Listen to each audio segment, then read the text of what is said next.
अस्सलामुअलैकुम दोस्तों, मैं वफ़ा लांगा आपको अपने चैनल ग्रामर इन डिटेल में खुशामदीद कहता हूं। अगर आप नए और चैनल को सब्सक्राइब नहीं किया है तो चैनल को सब्सक्राइब करें, बेल आइकन को प्रेस करें ताकि आपको ग्रामर के हवाले से मज़ीद वीडियोस की इन्फॉर्मेशन मिलती रहे।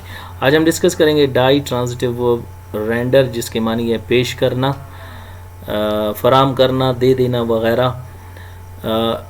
इसको पैसिव वॉइस में चेंज करने से पहले हम डाई ट्रांजिटिव वर्ब की डेफिनेशन को डिस्कस करेंगे। डाई के मानी है दो, ट्रांजिटिव वर्ब जो पैसिव वॉइस में चेंज हो सकता है, वर्ब जो एक्शन जाहिर करें।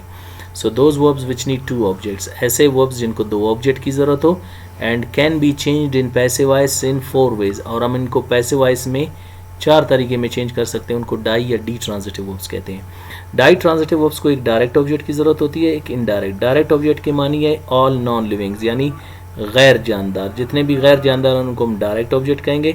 ऑल लिविंग्स आर कॉल्ड, जितने भी जानदार है उनको हम इनडायरेक्ट ऑब्जेक्ट कहेंगे। तो याद रखें, तमाम गैर जानदार को हम डायरेक्ट ऑब्जेक्ट कहेंगे और तमाम जानदार को हम इनडायरेक्ट ऑब्जेक्ट कहेंगे।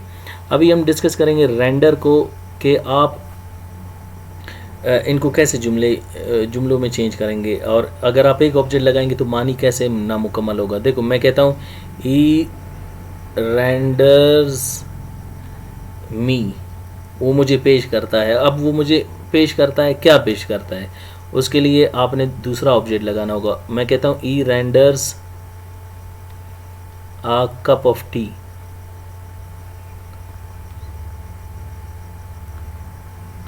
वो एक कप चाय पेश करता है। किसको पेश करता है, तो इसके लिए आपने डायरेक्ट ऑब्जेक्ट भी लाना होगा और इनडायरेक्ट ऑब्जेक्ट भी। जैसे मैं कहता हूँ he renders me a cup of tea, वो मुझे एक कप चाय पेश करता है। वैसे हम इनडायरेक्ट को शुरू में लाते हैं और डायरेक्ट को बाद में। अगर आप कहते हो नहीं, मैं इनडायरेक्ट को बाद में और डायरेक्ट को शुरू में लाना चाहता हूँ, तो याद रखें मी के साथ प्रीपोजिशन लगेगा फॉर, तो आप उसके साथ प्रीपोजिशन फॉर लगाएंगे। जैसे ई renders a cup of tea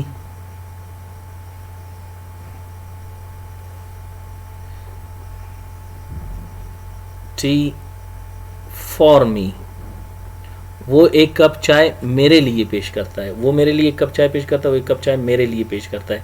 तो ये हो गए आपके डाई ट्रांजिटिव वर्ब रेंडर के जुमले एक्टिव वॉइस में दो तरीके में। हमारा मेन टारगेट है कि हम इसको पैसिव वॉइस में कैसे चेंज करेंगे, और इसके लिए हम डिस्कस करेंगे रेंडर को मॉडल एक्सिलरी वर्ब कैन के साथ। इसको स्टार्ट करने से पहले थोड़ा सा मॉडल एक्सिलरी वर्ब कैन के हवाले से पढ़ेंगे कि कैन है क्या।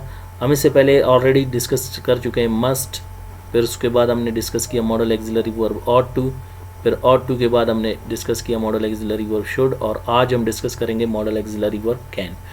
मस्ट को याद रखें हम 100% किसी काम के लिए यूज़ करते हैं, ऑट टू को हम 85% के लिए यूज़ करते हैं, शुड को हम 75% के लिए यूज़ करते हैं, और कैन को हम 50% के लिए यूज़ करते हैं। तो मस्ट, ऑट टू और शुड, इन तीनों की मानी है चाहिए, और कैन के मानी है सकना। तो ये मानी है इनके। और याद रखें, इनमें मैं अक्सर स्टूडेंट्स को कहता हूँ इंटोनेशन एक अहम किरदार अदा करता है। इंटोनेशन क्या है? Expression of words according to their status. जब कोई लफ्ज़ हो, उसको आप उसके स्टेटस के मुताबिक उसको वैल्यू देकर आप स्ट्रेस करते हैं, उसको प्रोनाउंस करते हैं, उसको अपने उसी के लहजे में बोलते हैं, तो वो कहलाता है इंटोनेशन। अगर देखिए, मैं कहता हूँ you must come on time, मतलब यहाँ पे स्ट्रेस दिया जा रहा है, 100% आपने ये काम करना है। और मैं कहता हूँ you ought to come on time, 85%, you should come on time, you can come on time, you could come on time, you may come on time, you might come on time, gentlemen। देखो, आपको वक्त पर आना चाहिए, आपको वक्त पर आना चाहिए, आपको वक्त पर आना चाहिए। आप वक्त पर आ सकते हैं, आप वक्त पर आ सकते हैं, आप शायद के वक्त पर आएँ, आप शायद के वक्त पर आएँ। देखें, तो इस तरह ये जब नीचे आएगा तो इसी तरह इनके इंटोनेशन में भी आपने अपना जो इंटोनेशन है उसको डाउनवर्ड लेके जाना है। क्लियर? इसको हम क्या कहते हैं? Intonation with model axillary verbs. और आज का जो मॉडल एक्सिलरी वर्ब है वो हम कैन, जिसको हम डिस्कस करेंगे, इनको हम चेंज करेंगे सिंपल सेंटेंसेस में। सिंपल सेंटेंसेस की डेफिनेशन क्या है? दो sentences which make simple statement. वो जुमले जो सादा बयान ज़ाहिर करें उनको हम सादा जुमले कहते हैं। सिंपल सेंटेंसेस बनाने के लिए याद रखें हम एज सिंपल फार्मूला लगाते हैं। और आज इनको चेंज कैसे करेंगे देखें, she can render him a map, she can render a map for him. वो उसको एक नक्शा पेश कर सकती है, वो एक नक्शा उसके लिए पेश कर सकती है। तो ये हो गए इसके दो तरीके एक्टिव वॉइस में। पैसिव वॉइस में चेंज करने से पहले से हम रूल्स को थोड़ा सा डिस्कस करेंगे। शी यानी सब्जेक्ट को जब बाय आर बनाकर आप ऑब्जेक्ट की जगह पे लाते हैं तो यहाँ पे बहुत से स्टूडेंट्स लिखते हैं इसको ऑब्जेक्ट। याद रखें, इसको हम ऑब्जेक्ट नहीं कहेंगे बल्कि हम इसको एजेंट कहेंगे।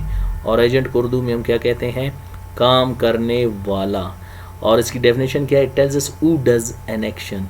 क्लियर कि जुमले में काम कौन कर रहा है, चाहे उससे करवाया जा रहा है या वो खुद कर रहा है अपने शौक से, लेकिन काम बाय आर ई से हो रहा है। तो यहाँ पे आर आपका एजेंट होगा, ना बल्कि ऑब्जेक्ट नहीं कहलाएगा। और जब आप ऑब्जेक्ट को इम को यानी ई बनाते हो और मैप को एज इट इज़ लिखते हो, जब आप इसको सब्जेक्ट की जगह पे लाते हो तो यहाँ पे स्टूडेंट्स इसको लिखते हैं सब्जेक्ट, नो डाउट। और बहुत से लिखते हैं इसको सब्जेक्ट, क्योंकि वो ऑब्जेक्ट से सब्जेक्ट की जगह पे आया। इसको तो हम सब्जेक्ट कहेंगे, याद रखें, इसको हम doer of an action subject नहीं कहेंगे बल्कि हम इसको टाइटल या टॉपिक सब्जेक्ट कहेंगे, जिसको हम उर्दू में कहते हैं उन्वान या मौजू। और टाइटल और टॉपिक सब्जेक्ट की डेफिनेशन क्या है, अ पर्सन प्लेस और a thing in a sentence which we are talking about. कोई शख्स, जगह या चीज़ जिसके बारे में हम बात कर रहे हैं उसको हम टाइटल या टॉपिक सब्जेक्ट कहते हैं। देखिए, हम यहाँ पे फर्स्ट और सेकंड सेंटेंस में शख्स के बारे में बात कर रहे हैं, थर्ड और फोर्थ में थिंग यानी मैप के बारे में बात कर रहे हैं। तो यहाँ पे ये आपका ये टाइटल और टॉपिक सब्जेक्ट कहलाएगा। और जब आप टाइटल सब्जेक्ट में इनडायरेक्ट ऑब्जेक्ट को यानी सब्जेक्ट की जगह पे लाते हो ई, सो बाय आर शुरू में आएगा, अब मैप बाद में, अब मैप शुरू में आएगा, बाय आर बाद में। ये हो गए दो तरीके पैसिव में। और थर्ड और फोर्थ में आप क्या करेंगे, यानी डायरेक्ट ऑब्जेक्ट यानी मैप को शुरू में लाएंगे सब्जेक्ट की जगह पर थर्ड और फोर्थ जुमले में, तो बाय आर को शुरू में लाएं फॉर इम को बाद में, फॉर इम को शुरू में लाएं बाय आर को बाद में। आपके जुमले चार तरीके में ऑटोमेटिकली चेंज होंगे।